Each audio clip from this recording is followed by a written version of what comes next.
Hello and welcome to this Orkney Science Festival event online. This is the 30th Science Festival and we're very pleased that this year, despite all the situation around COVID and so on, we're able to bring you the festival wherever you happen to be. Well, today's event I'm looking forward to very much, and we have people here from the Orkney Marine Mammal Research Initiative, which is a local charity, a local organisation newly launched this year, who have applied to become a registered charity. With the aim of undertaking research and collating data relating to marine mammals within Orkney waters, the initiative is already working alongside other organisations in the UK, and just last month launched what is proving to be a very successful sightings alert system for Orkney. That's just a start though. Next year, the initiative will be launching their Stewards of the Sea citizen science programme for Orkney folk, with the aim of ensuring that not only are people able to enjoy seeing cetaceans, but that essential data is gathered to help ensure that whales, dolphins and porpoises are able to thrive. So as I say, we're joined today by the initiative's 3 volunteer trustees, Karen, Emma and Imogen. Karen is responsible for education and outreach, and is often found sitting and undertaking land-based observations for all things marine. Coming from a veterinary background, Karen has a particular interest in the overall health of populations and the diseases that affect them. Emma has spent many years of her life working offshore as a wildlife surveyor. Mad about all things cetacean and an expert at species identification, Emma is also a keen birder. Emma is the initiative's Science and Conservation Officer and leads on data collection and entry, surveys and photo ID. Imogen's interest in conservation issues was initially sparked when working for the Hampshire and Isle of Wight Wildlife Trust. Over the years, this interest has developed with a specific focus on marine mammals. Already involved with a number of other marine organisations, Imogen has spent the majority of her career working within the voluntary sector. The proud owner of a PD boat, Imogen will be integral to developing the initiative's boat-based research programme and is responsible for funding matters. So without any more fuss, I'm going to hand over to Emma, I think, to begin the session. Thank you very much. Thank you, and good morning, everybody. Sorry, we had a little interloper halfway through that. We had one of the cats coming through the cat flap. So thank you very much for inviting us along. We're very, very excited to be part of the Orkney International Science Festival here. Very exciting time for us. Obviously, we've just launched OMRI, the Orkney Marine Mammal Research Initiative, OMRI for short, much, much easier to say, I have to say. And it was kind of set up because we wanted to do something different. We know that Orkney is a fantastic place to see whales, dolphins and porpoises. We know there's a lot of interest and things like that. And we decided that actually although there's a lot of animals here and people really enjoy seeing them, we don't actually know that much about them. So the decision was made that perhaps we ought to try and do something about that. So that's kind of how OMRI came about. It's been very lucky that this year is the year of coast and waters, so really good coincidence that we've been able to link in with that and launch at the same time. So we're really, really excited about what the next few years are going to bring. So through this presentation, it's not going to be a hugely long presentation because I'm conscious we have a questions and answers session at the end. But if you go to the next slide, please, I'll just give a quick overview of what I'm going to cover. So I've already told you a little bit about who OMRI is. I'm going to tell you a little bit about what we're doing, why we're doing it, most importantly, and also how you can get involved yourself. And then onto the probably the more interesting bit, the bit that I really love talking about, and that's marine mammals, the life of marine mammals. How do they survive out in our oceans? And obviously the waters around Orkney can be a little bit hostile at times, particularly in the winter months. So how do these fabulous animals actually manage to survive in our waters? So talking a little bit about the key questions that I always get asked when I am talking about marine mammals. So how do they sleep? How do they feed out here? How do they survive in the water? How big do they get? We have a vast range of sizes with the animals. So we're actually going to be going on a little research expedition for this section. We're going to be going outside into the garden in Sanday here and going through a few demonstrations. I've got some bones to show you from different species, feeding demonstration, how the two different types of whales and dolphin feed, and also a demonstration of how big some of these animals actually get. And then coming back inside, I'll finish off with a little bit about the most fantastic, biggest animal on our planet, just to really wow you at the end, and then go into the question and answer session. So without further ado, who is OMRI and what are we going to be doing over the coming years? So next slide, please. Excellent. So this is us. OMRI, we launched in July this year after a few months of planning, and we're basically established to look at whales, dolphins and porpoises within Orkney waters. So that's anywhere out to the 12-mile limit around the county. And our aim is to basically gather evidence and get some good quality data on what species are found within Orkney, at what times of year, what type of things they're doing here, why they're visiting Orkney, and things like that. So we can start to build up a real picture of why the animals are here. So things like abundance, distribution, behavioural patterns. Are particular species coming in at a certain time of year to feed on a particular type of prey? Are they using the area as a nursery area to raise their calves? Or are they here all year round? Perhaps they're just migrating through. All of these types of questions that we basically know nothing about at the moment. So lots and lots to discover. And it's fairly simple to do. And that is gathering sightings. That's the most important thing for us, is we need data. And we're going to be collecting it in several different ways. We're asking you, the general public, to send us sightings and help us gather data. Next year, we're going to be launching a Stewards of the Sea citizen science project, which will involve some land-based dedicated watches, lots of training courses for people to learn more about these animals, and also a big education programme to get the younger people involved as well, and get the children involved, learning more about these fabulous animals, so that hopefully they grow up and want to help us protect them. The overall aim at the end of this is to get a much, much better understanding of the marine mammals in the county, so that perhaps we can then start to push policy to help protect them and things like that. So quite a big remit and lots for us to do, but very early days at the moment. And as I say, very, very excited about what is going to be happening. So on the next slide, how you can get involved. So very, very simple. First of all, please do let us know if you see anything. We do have a dedicated email address, so if you have any sightings, send them through to us. We also do have a form on our website, so you can upload your sightings via that. And I'm very pleased to say we are seeing some quite good reports coming through. Look out for the citizen science project that will be happening from next year. Obviously, COVID permitting, very uncertain at the moment how things are going to pan out, but we'll be ready to go, providing it is safe for us to do so, and to do some workshops for people to train you up on survey techniques, identification, and everything you need to be able to go out and help us gather some good quality data. The other really exciting thing we're doing is we're hoping to compile an identification catalogue for Risso's dolphin in particular. I will be talking a lot more about Risso's dolphin this afternoon, but it's a species that is often seen around Orkney. There's been some fabulous sightings this last month. I'm very jealous because I haven't seen one yet this month, but lots and lots of great sightings. But you can identify the individuals, and that's really important because that allows us to start to track the individuals and find out where they are going. Are they here all year round? Do they come back? Do they prefer certain areas? And you can start to build up a really good life history about individual dolphins.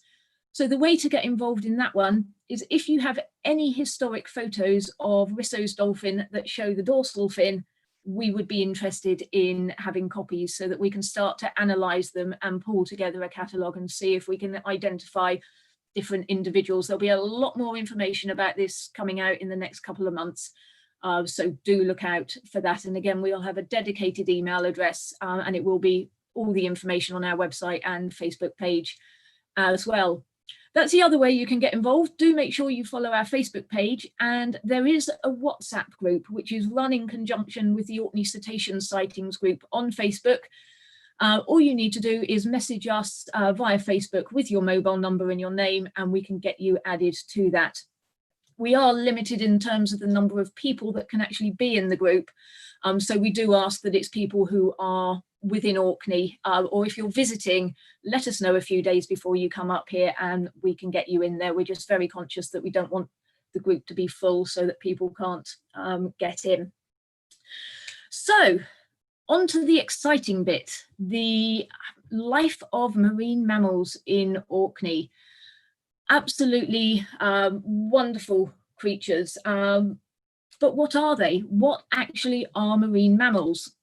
Well, the clue is definitely in the name. I know a lot of people do think that they are fish, but they are very, very definitely mammals. And there is, the next slide will show exactly why this is. So marine mammals do share many, many characteristics that are common amongst all mammals. So the same as you and me, marine mammals breathe air. They have to come to the surface to breathe, despite the fact they spend their entire lives in the water. If they don't come to the surface to breathe, they'll suffocate. And note I say suffocate rather than drown. Marine mammals are conscious breathers, which means that they physically have to remember to open and close their blowhole or their nostrils to breathe. And they won't do that when they're underwater. They consciously have to make that decision. So rather than drown, because obviously nobody wants water up their nose, they will just suffocate. So that's why they have to come to the surface to breathe. They're warm-blooded, same as you and me, which means that they have to keep their vital organs warm. And the way they do that, particularly around Orkney, because as I can very definitely vouch, the water is incredibly cold. They have a big, thick layer of blubber. And normally what I would do in a workshop like this is I would do a blubber demonstration, which involves putting your hand in a glove covered with lard, another glove over the top, and then dunking it in an ice bucket. Doesn't work virtually, unfortunately, so you'll have to look out for that one when we can actually do this face to face. But it really shows how blubber works really, really well at keeping the vital organs warm on a marine mammal.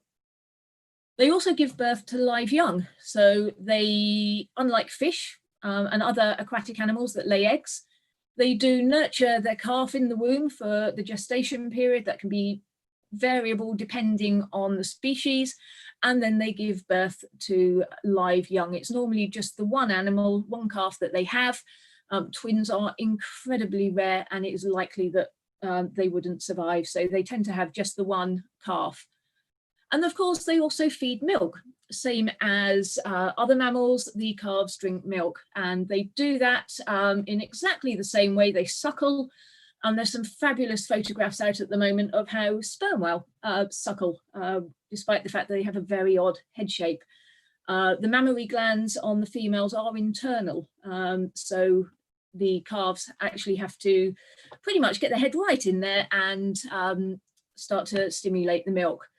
Really full of fat, it's full of nutrients to help the calves develop, and I will talk a little bit right at the end about quite how good that milk is, particularly in the case of the blue whale.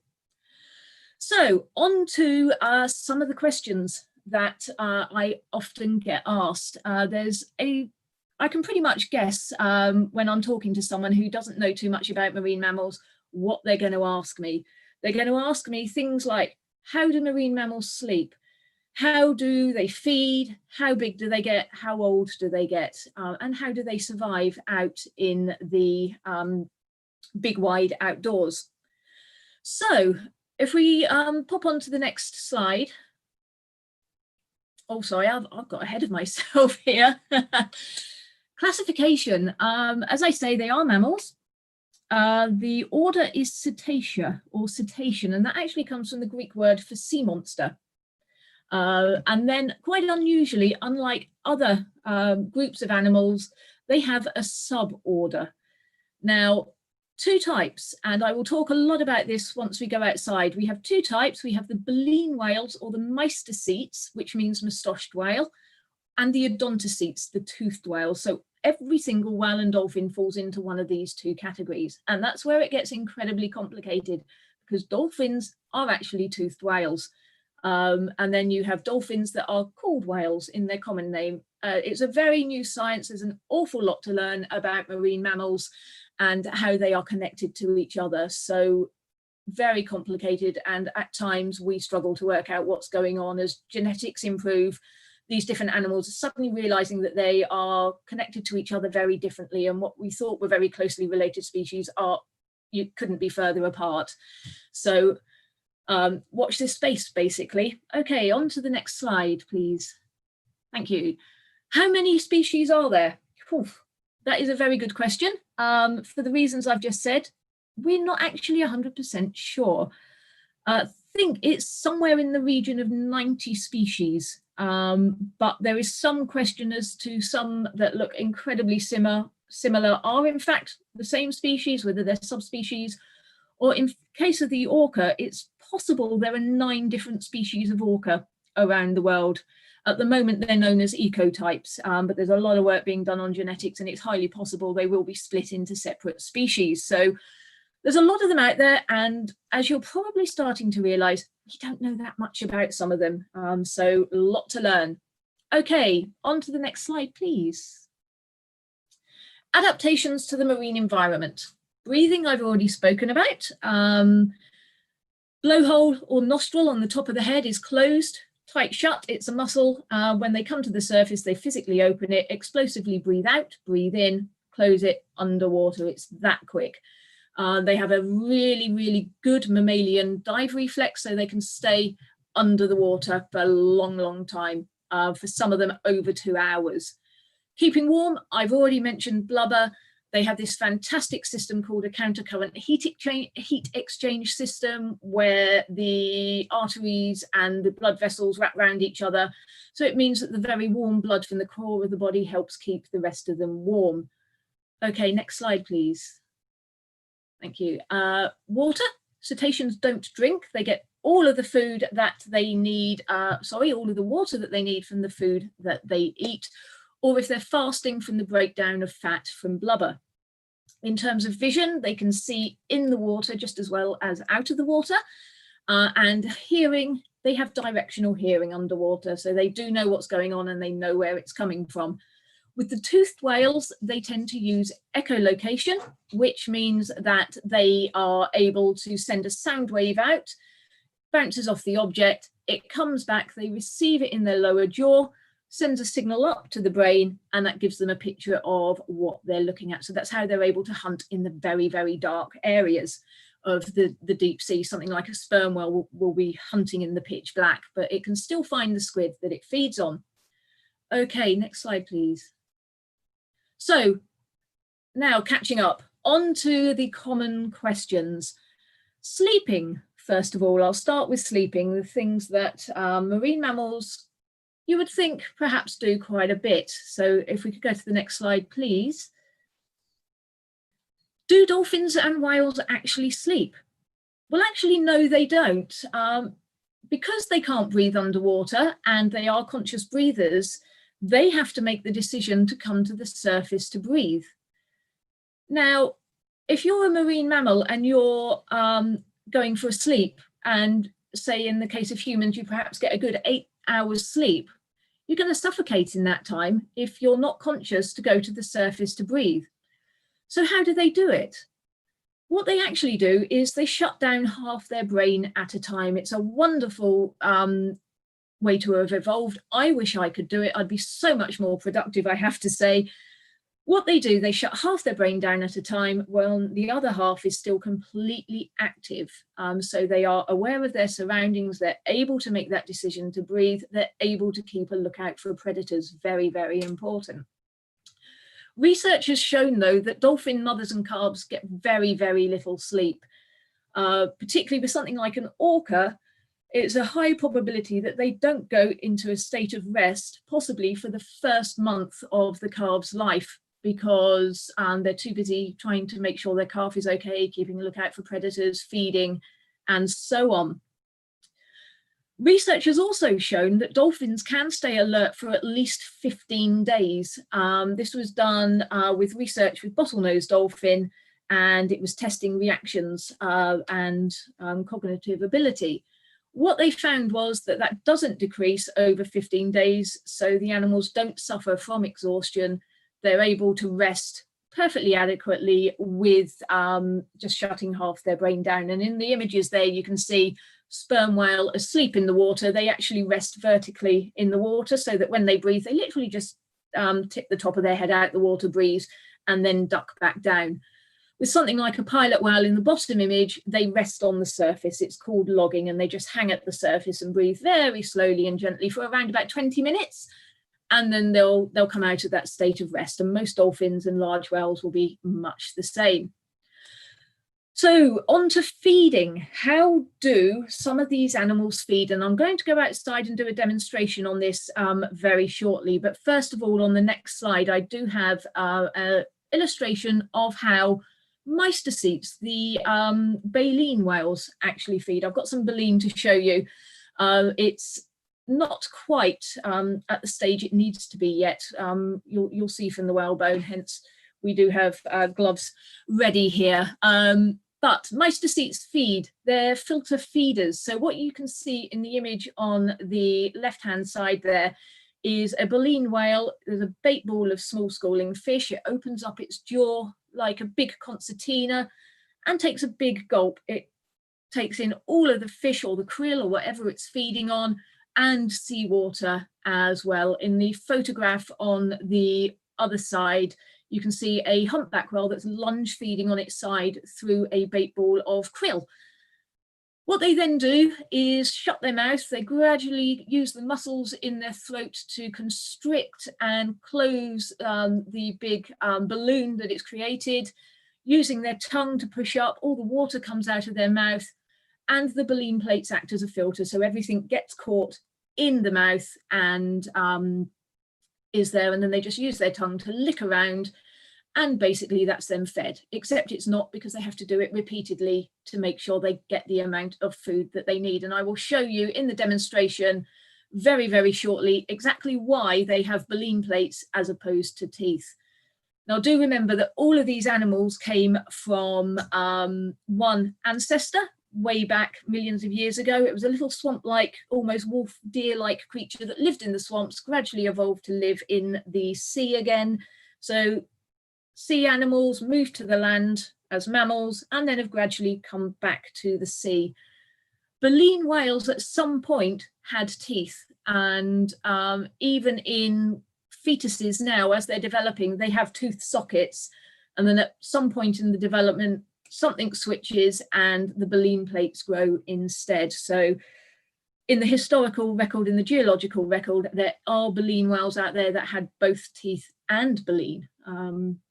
Probably made it much easier to feed depending on what was around, but eventually they have evolved to have these baleen plates, and I will show you those very, very shortly. So I hope you've got your coats. It's a little bit breezy outside, but we're going to pop outside now and hopefully get demonstrations done. We're going to start off with a demonstration on feeding. Then I'm going to show you some bones, and then we're going to go on a very quick walk out to the road, and I'm going to give you a quick demonstration on how big marine mammals actually are. So just going to get my coat on, and if you come out with me, we shall go and see and learn how toothed whales and marine mammal and baleen whales feed out in the sea. So we will just be switching video to a phone outside. So I hope you're ready for a journey. I'm just going to mute this one and turn my video off, and then I will be.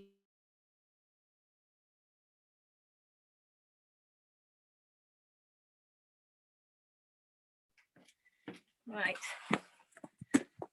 My sleeve totally tangled. I'm hoping this is, just check inside it's working. Right. Okay. What we have here might look very simple. We have carrot chunks to represent squid, larger fish. Very important, hundreds and thousands, small schooling fish and krill. We have very technical pair of chopsticks to represent teeth. And we have an even more technical comb, which basically is baleen plates. So how do these animals feed? What I'm going to do is just pour some water in here. There we are. Thank you, glamorous assistant. Okay, starting off with the baleen whales. How do they feed? So you imagine that this is a wonderful, big, healthy, nutritious bait ball of krill. If you're something like a humpback whale or a blue whale, you're going to be thinking your luck is in. That's not video. Excellent. Right. So here's the comb. These are baleen plates. So this is hanging from the top jaw of the humpback whale. We'll stick with humpback whale as an example. And it's going to lunge sideways through the krill and basically do that. So you can see the krill gets caught in the baleen plates. The whale will then literally lick its tongue along and swallow.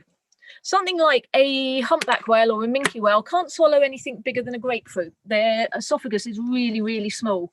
So that's why they tend to work on smaller prey. Now, if they had teeth, this is where I'm going to show my fabulous chopstick skills. You cannot pick krill up. Oh, you can maybe get one with teeth. So that is why baleen whales have these baleen plates. Now, if you're a sperm whale or a Risso's dolphin and you have teeth, you're going to be wanting something chunkier to feed on. So imagine these carrot chunks and nice big fat squid. If you had baleen plates and came along, bear in mind your esophagus is very small, you'd come in, you'd attempt to pick one up and you'd get one. If you're something the size of a blue whale, you're going to want more than one squid at a time. However, if you're something the size of a Risso's dolphin or a sperm whale, you can quite easily pick up a fish, eat it, and go in for a second one. Much, much easier. You can chew your prey. If you need to fight with it, a sperm whale do with squid, you've got much more chance of hanging on to it. So that is how baleen whales and sperm and toothed whales feed differently. Now I've got some baleen and that to show you. I'll just dry my hands. We are going over to the bone garden and I will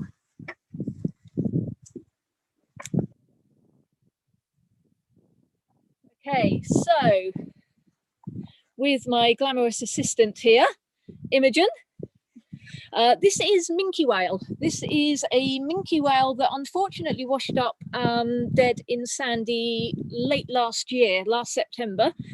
And she had unfortunately been entangled in a fishing net. She was entangled all around the mouth and had washed in dead.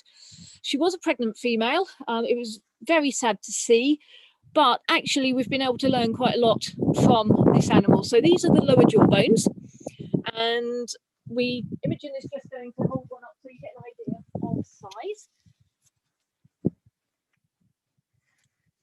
So this was an adult female. She was around about 10 meters in length.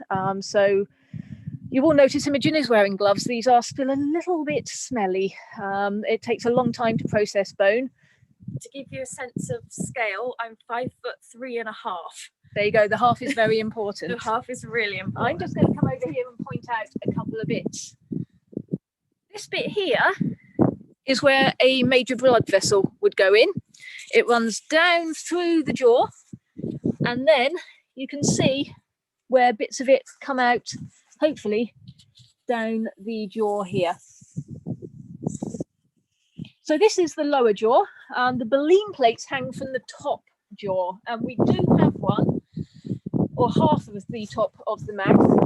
As you can see, it's still quite manky, so we're not going to be picking this one up just yet. They need a little bit of cleaning up still. It's quite a slow process. But what hangs from the top jaw?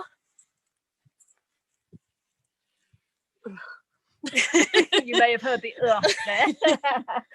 This is a baleen plate, or a set of baleen plates.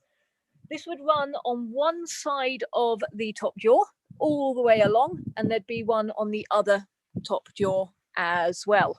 So as you can see, there's individual plates. It's the same as your fingernails. It's keratin, thank you. And it's really quite stiff. It's hairy on one side, and that's what they use to catch the food and then lick. Quite heavy as well, and it really does smell quite badly. So we will pop that one back down there. Now, in terms of toothed whales, this one here is a pilot whale, or was, I should say, a pilot whale. It was a female that washed up dead just over the back of where we live here in Sanday. Doesn't really give a lot away. You can see just here, this area here, the skull is set quite far back, and then the top of the head here. However, the animal's head would actually come down like this. And what you'd have in here is the organ that sends out the echolocation sound. So that's hidden in there. What we'll do, we'll just turn it over, and you can see all along just here, this is the tooth marks, or the tooth holes where the teeth would be. We don't have the lower jaws from this animal, unfortunately. It takes a long time for them to decompose. And they're very, very big, so we do have to leave them on site until we can get them. Now, final one to show you before we go and have a look at size. This is a spine of a white-beaked dolphin. It used to be a little bit more pliable than it is now, as it's drying out. It's stiffened up and isn't so flexible, but you get an idea of the size of a white-beaked dolphin. So just move them out the way, the skull would have sat just here, then all the way back. You see the spinal processes are really quite big. All the way back, the pelvis would be around here somewhere, and all marine mammals have residual hip bones, so there would be a little bone just here that is basically free. It's not attached to anything, and that would have been where the back legs attached, and then it comes all the way down to the tip here, and then the tail would be here. There is no bone in the tail at all. It is just skin and muscle and so on. So that's why you have to be really careful with tails when you touch them. So just to give you a bit of an idea on the marine mammals. Right, if you are now ready, we are going to go on a little expedition just out onto the road, and I'm going to show you how big marine mammals actually are. So we're going to look at several different species as we go, from harbour porpoise all the way up to the blue whale, including some of the species that we do see around Orkney. Hope you brought your machete for getting through the jungle as we cut through here.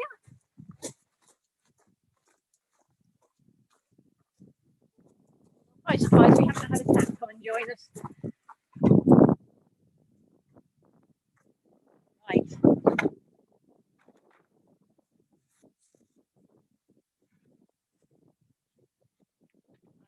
We'll start here if I give my glamorous assistant that end. Okay, so you can hold that a moment. First species we're going to look at is the harbour porpoise. So bear with me while I just get my sellotape end, which I very sensibly didn't prepare in advance. Here we go. Right. The harbour porpoise. Oh, we do have a cat. Hello, Smudge. There he is. I can't find it. Here we are. Around here. So around about 1.5 meters.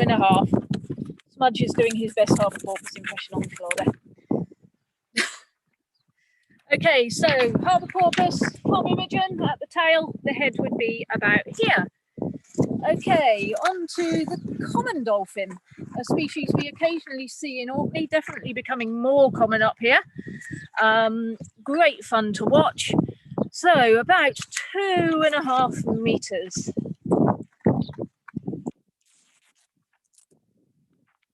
Let's see.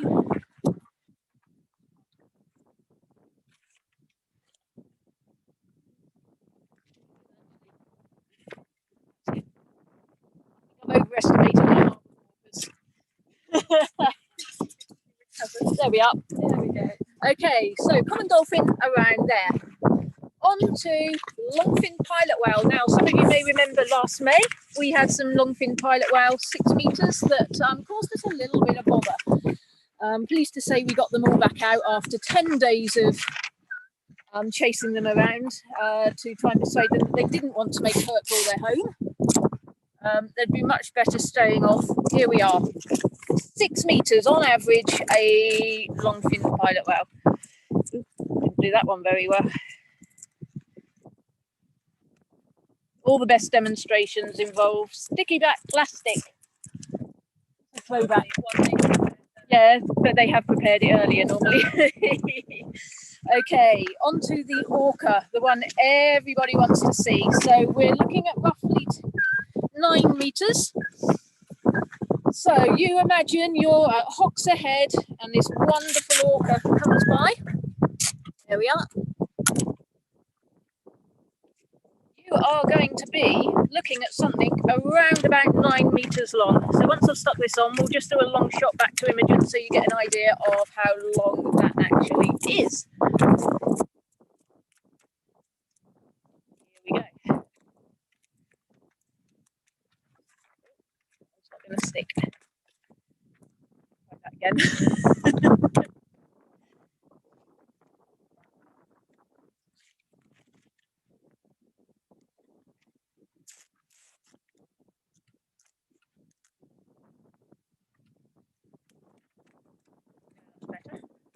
Right, an orca. So from where I'm standing back to Imogen,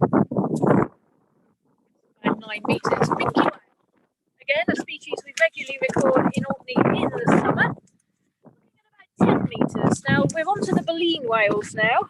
So these are the filter feeders, the krill feeders. So the animal that we recorded in Sanday last year was just shy of 10 meters in length. And the interesting thing with baleen whales is the females are bigger, roughly about 1/3 bigger than the males.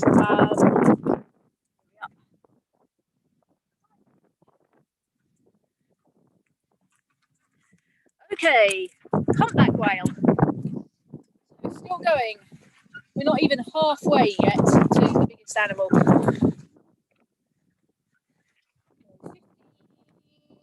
Nearly there.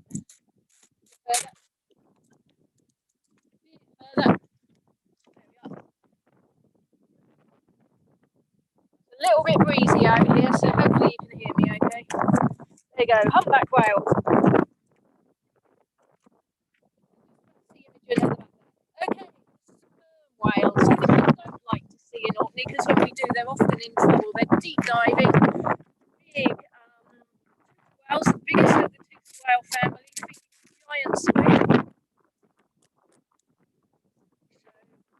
Diving to about 3 kilometres deep. Hence, we don't like seeing them around Orkney because they don't do very well yet. So about here, and in the toothed whales, it's the other way round. The males are bigger than the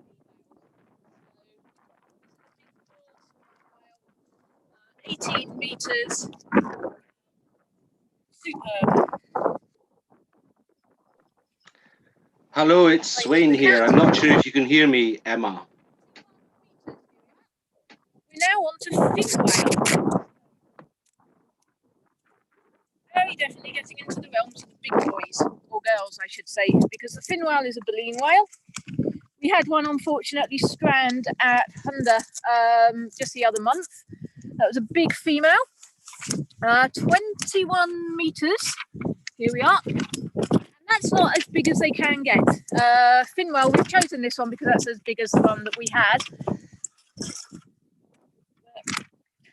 You can see it's starting to take off.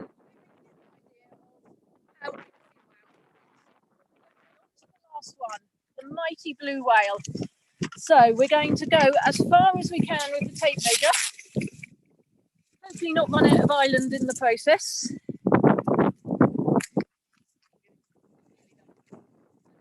Sound difficulty, but 30 metres. Here we are. So the mighty blue whale. You just about see Imogen way at the back there. It's the biggest animal on the planet. And we will go in now because it is windy, and I will carry on talking about the blue whale and then we'll Q&A. So I will walk in and then we shall continue. So hopefully you enjoyed that little expedition. I know it's a bit windy out here, but hey, it's Orkney, we're used to that. Right, just whizzing back. I will just put this on mute so that you don't get the wind sound. Emma, can you hear me?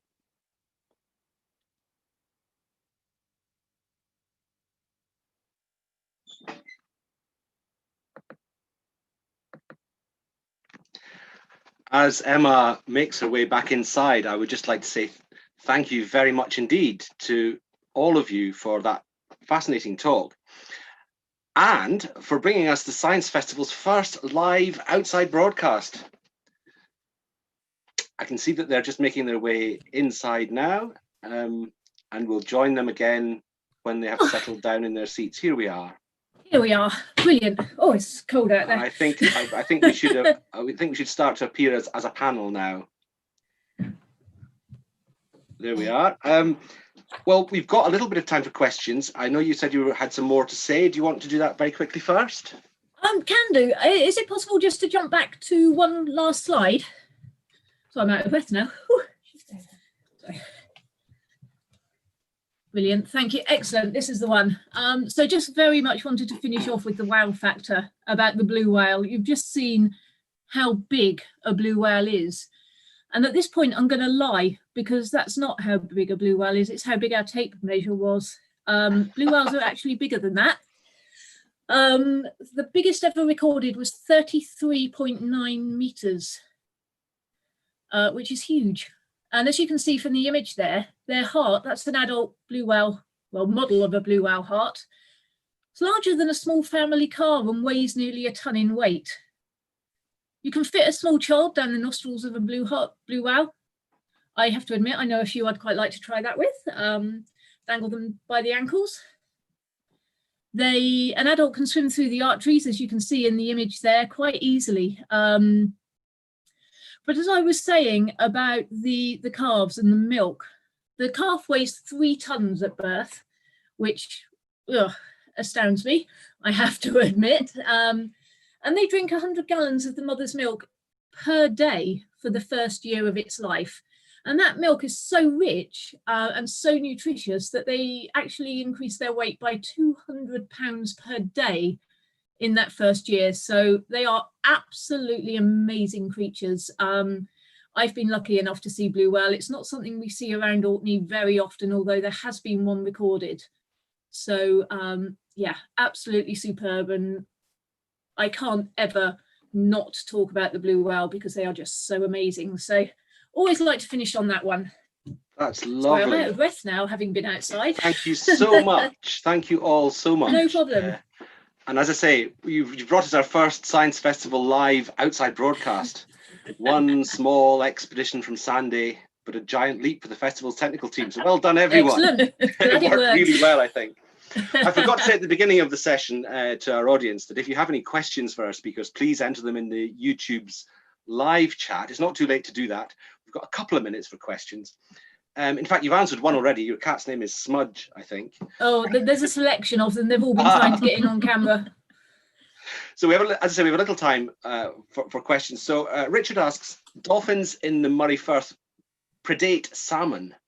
Are there any prey movements in Orkney that attract dolphins?